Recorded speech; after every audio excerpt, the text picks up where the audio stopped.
What up, Ho Biscuits? It's your girl Skitten, back at it again. First and foremost, I hope you guys are doing well. I hope you guys are staying safe and sanitized.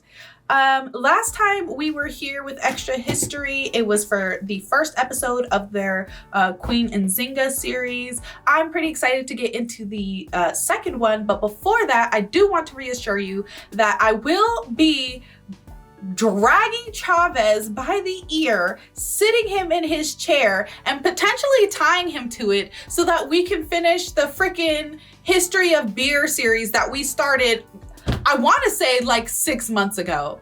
Like, I feel like we started it so freaking long ago, and I'm ready to continue on our journey, but every time he wants to shoot vids, he doesn't want to do it. So I'm gonna make him. I'm gonna force him, you know? Like, we might have to Lysistrata this shit, and if you don't know what the Lysistrata is, go look it up.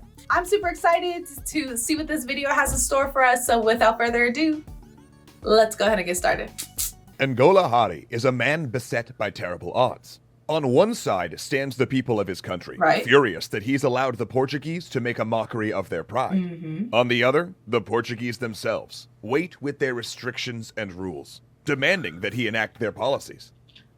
That scene that they drew right there reminds me of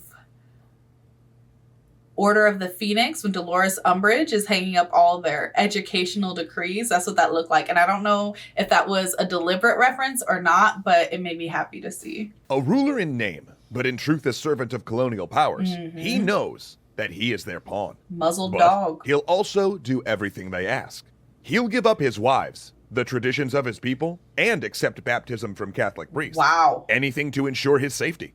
Because somewhere in the jungle, a wrathful queen waits to reclaim the throne that has been taken from her. Yep. The throne where Angola Hari now sits. And when she comes for what is owed, there'll be no place for him to hide.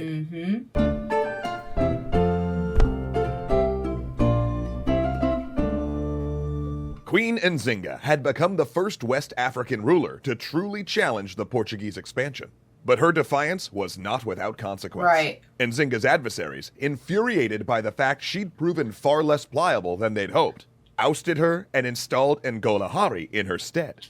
And just to be clear, I don't know how much y'all know about like the specifics of colonization, but colonizers themselves, like the people who came over to colonize, they were vicious. The practices performed during colonization just as brutal and barbaric as the practices that they sought to eradicate. Like, it was not looking good. But as far as Nzinga Portuguese was concerned, especially were that was awful. only another problem to conquer. Because there were other European powers arriving in West Africa.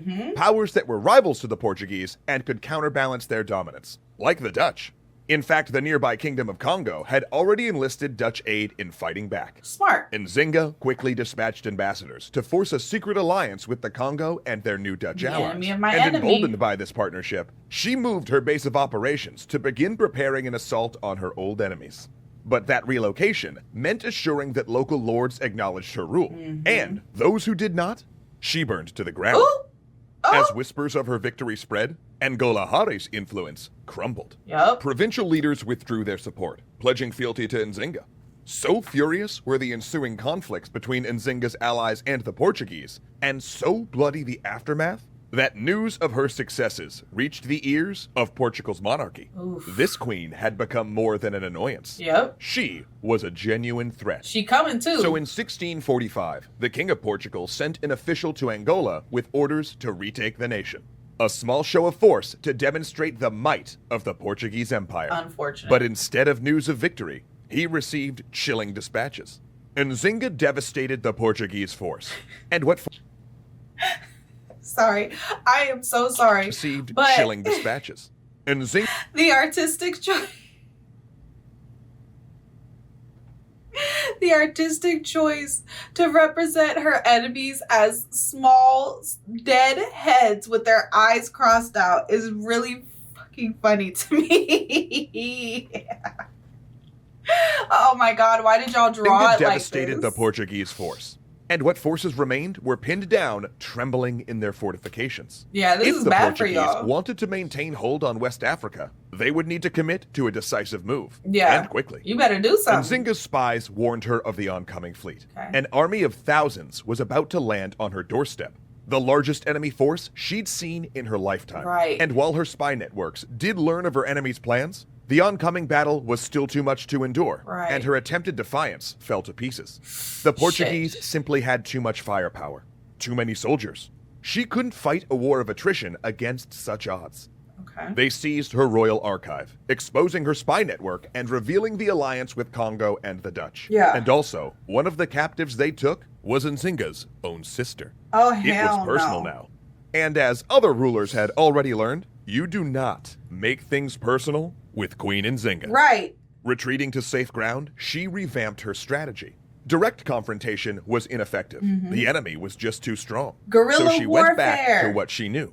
The roving, hit-and-run guerrilla tactics that Exactly. had worked so well Exactly. in winning her throne. Not to mention, she signed an open compact with the Dutch now, the secret being truly out. This, of course, meant war. The Dutch, Congo, and Nzinga against the Portuguese and their allies. And at first, Nzinga and her Dutch contingents routed the enemy, driving them back to their colonial capital and putting it under siege. Okay. But Portugal had an asset the Dutch did not: a transatlantic empire. Oh, they had In addition to forces money in West from Africa, everywhere. their firmly held colony in Brazil proved a perfect staging ground for marshaling troops. They raised an army, crossed the Atlantic, and swept all before them. God damn it. The Dutch capitulated. And They said, "I Nzinga, gotta bereft go." of her strongest ally, retreated yet again. Fuck. But this retreat was not like her others, because the Dutch were gone, and her armies fractured. Not to mention, her sister remained in Portuguese captivity. Alone, surrounded by enemies, Nzinga needed a new plan. So what So do you unable do? to expel the Portuguese, she developed a strategy to suppress their expansion.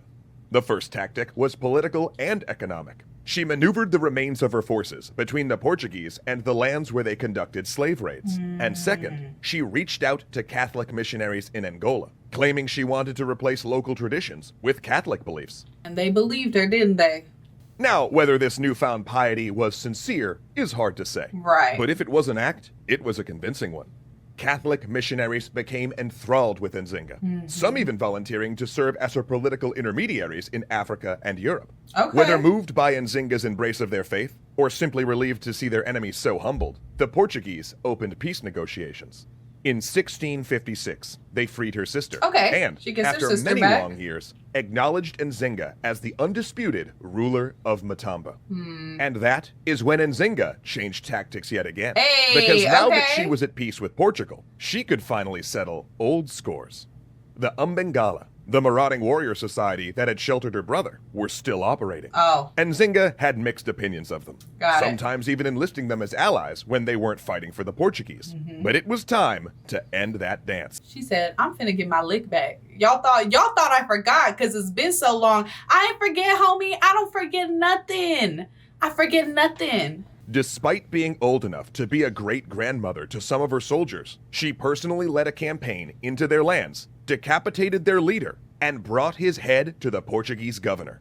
But this last battlefield triumph, impressive as it was Right. nothing compared to Nzinga's final act. Okay. Because all she right. was about to remake herself the consummate diplomat. All right. In the dusk of Nzinga's life, she remade herself in the style of the Portuguese. Her wardrobe became more elaborate, mirroring European aristocracy. Silk drapes, velvets, brocades, scents, and perfumes all adorned her. And whenever she held audience, she did so with a crown on her head, her limbs heavy with jewelry, and her court opulent with similar ornamentation. If the Portuguese must absorb her into their ranks, Right. she would stand as tall as any of the European queens. Okay. Talks of war became discussions on how to institutionalize Christianity within the country and abolish the Umbengala's war ideology, which stood in stark contrast to Portuguese sensibilities. She organized baptisms and built churches. And when Nzinga reunited with her recently released sister, she confessed to wanting to rule over a Christian community as a Christian queen, and in a Christian marriage. I mean, it's probably At 75, Nzinga came to a priest speaking of her regrets. She wanted a child. The priest was taken aback. Fumbling, He informed her that a miracle of that caliber would require her to give up her many lovers and concubines. Not to mention, there was no guarantee such an act of faith would be able to buy her the miracle she desired. But the priest also wanted to ensure Nzinga had no grounds to blame God. After all, she was still a convert, and he worried she might turn back to the old days. So, the church gave her the green light. Thusly empowered, Nzinga chose a youth from her court to marry. A graceful and robust boy, beautiful in features, and very, very, very much her junior. I mean, yeah. What? Okay, this... If you would have asked me how I thought this was gonna end, this old-ass lady trying to have a baby is not where I would have gone.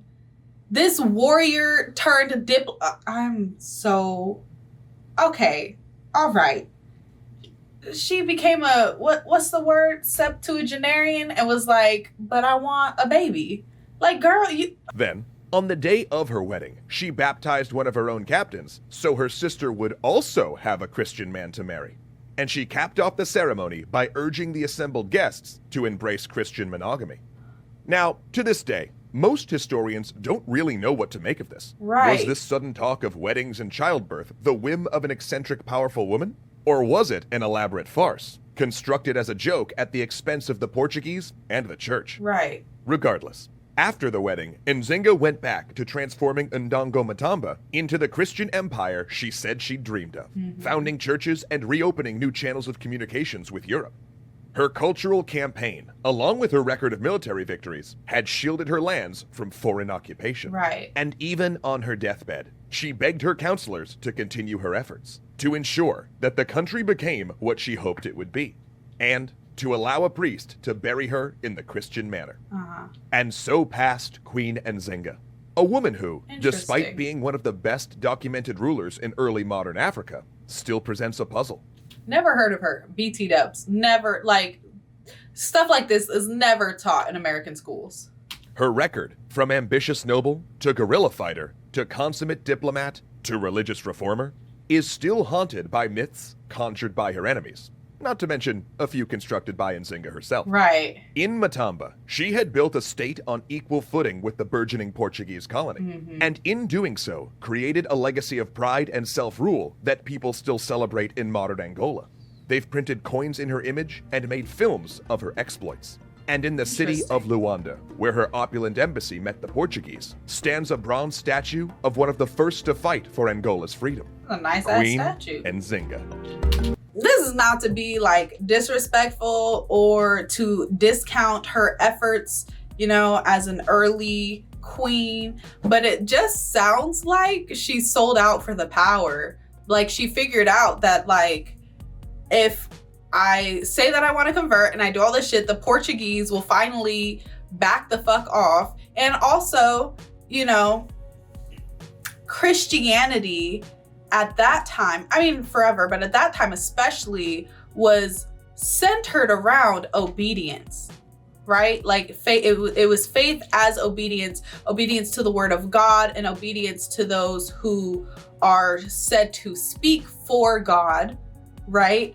You know, so if your monarch is appointed by God, right, divine rule, etc., you listen to the monarch. And it's a lot easier to rule over people who feel that they have a God-given duty to obey you. Does that make sense? Like, at the end of the day, she was like keeping her people safe and making it so that like she was the ruler, not the Portuguese, you know? So girl boss, I guess.